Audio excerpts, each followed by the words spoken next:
मोगाच्या अष्टांदू आमी साडेकाळाच्या निमण्या आयतारांत आमी भितर सरल्यात आनी ह्या आयताराक आमी आमच्या सुम्याच्या क्रिस्ताची सोगता सर्वांच्या राजाची दोबाची परब आमी समोरपता आनी आयताराक आमकां विशय आसा तो म्हणल्यार येयात तयार केलेले राज ताजे जायजी जावन घेयात आनी ह्याच विशयाचेर ल्हानशी लक्ष घातना आमी सगळीं जाणांत ही परब 29व्या-25व्या वर्सान ही सुरू जालेली पाप साहेब पायस 11वे हाणें ही सुरू केलेली आनी जो आमकां आयच्या दिसाक विशय दिला तो विशयाचेर लक्ष घाल्यार आमकां कळीत जाता तें म्हणल्यार आमकां सगल्यांक हे देवाचे राजाची दायज जावंक हो विशय आमकां उलो मारता म्हणटच आमकां सगल्यांक एक पयलो प्रश्न आमी विचार करुया आनी हो पयलो प्रश्न म्हणल्यार आमी दर एकलीं हे राजाची भागीदारी आमी कशी जातली म्हणटच आयच्या दिसाक हे देवाचें उतर आनी आयचीं वाचपां जीं आमकां आसात तीं सगळीं आमकां वाचपां हाची एक बरी कळवणी आमकां दितात आयच्या दिसाक पयलें वाचप जें इस्रायेल प्रवाद्याचें आसा तें आमकां सांगता इस्रायल पोरसां कशीं तांची दोशां जाल्ली हें देव जाणा देखूनच देवूच तांकां एक गवळी जावन राखता आनी तांकां सांबाळटा आयच्या दिसाक दुसरें वाचप जें आसा तातूंत सांत पावलो आमकां सांगता मोगाचेर देवाचें राज आदारलेलें आसा आनी आयच्या दिसाक ह्या शुभ वर्तमानांत म्हाका तुमकां कळीत केल्लें आसा तें म्हणल्यार आमी देवाच्या राजाची भागीदारी जातलीं जाल्यार आमी कसले मोलादीक गूण आमी आपणावंक गरज आसा हें आयचें देवाचें उतर आमकां सांगता म्हणटच ल्हानशी लक्ष घातना आज एक राजाची एक घडणी तुमच्या कानार सादोवंक सोदता एक पावटी हुंय एक व्हड राजा आसलेलो आनी हो राजा हुंय भाव भयणीनो आपल्या जिवितान देवाक पडूंक सोदतालो जेन्ना ह्या देवाक पडूंक सोदतालो म्हणटच ताणें हुंय आपल्या सगळ्या राजवटकींक जे व्हडले व्हडले गिन्यानी आसलेले तांकां हुंय आपोवन हाडले आनी सांगलें हुंय आपूण देवाक पडूंक सोदता कोणूच तर म्हाका देवाक दाखोवंक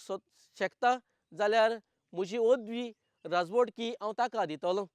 आनी तेन्नाचूय जायत्या गिन्यानी आयले हुंय ताणें हुंय देवाचें चित्र काडलें हुंय थोडे हुंय देवाच्या रुपांनी हुंय ताका दाखोवंक जायत्या मनशांक हुंय हाडलें हुंय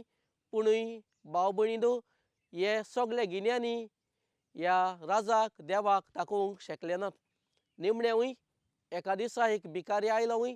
आनी हो भिकारी येवन हे राजाक म्हणूंक लागलो हुंय तुका देवाक पडोवंक जाय न्हय जाल्यार हांव तुका देवाक दाखोवंक सोदतां आनी हे राजाक घेवनूय एके बांयशी गेलो आनी जेन्ना बांयशी पावलोलो तेन्नाच भाव भयणीनो राजान ह्या भिकाऱ्याक म्हणलें हुंय तूं कितें म्हजीं फकाणां करूंक भायर सरला आनी ह्या भिकाऱ्यान म्हणलें हुंय तुका देवाक पडोवंक जाय जाल्यार हे बांयंत तूं पडे आनी जेन्ना राजा बांयंत पडलेलो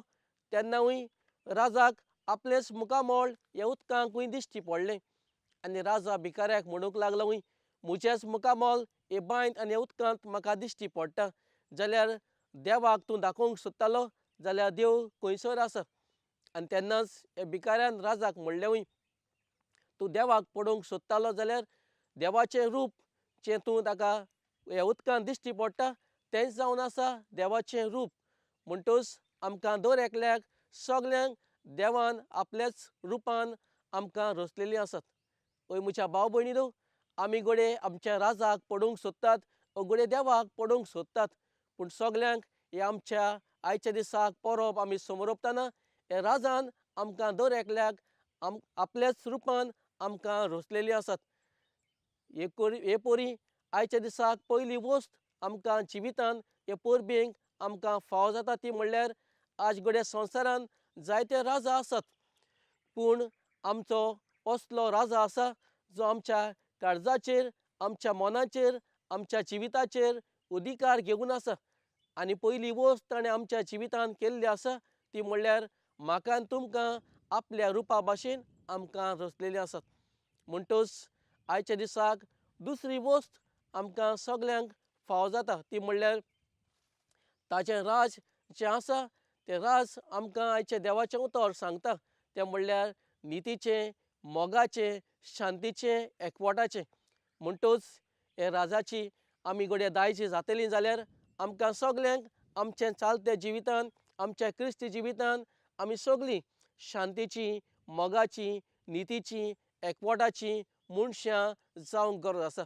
तेन्नाच घडये आमी सगळीं हे राजाची घडये तेची राजवळखीची भागीदारी हांव आनी तुमी जावंक पावतलीं. म्हणटच आयच्या दिसा ही परब आमी समरपतना मागुया पयले सुवातेर आमी सगळीं ह्या राजाच्या रुपान आमी जियेतना बरें क्रिस्ती जिवीत आमी जिवंक. दुसरी वस्त ती म्हणल्यार आमी हें राज परगट करतना शांती, मोग, एकवट एकामेका सोबे आमी परगट करूंक. आनी निमणें ह्या आयताराक ही परब समरपतना मागुया खेरीतपणी हेंच राजाचें दायजी हांव आनी तुमी सगळीं जाल्या प्रमाण देवाची कृपा आनी बळ आमकां ह्या आयताराक मागुया.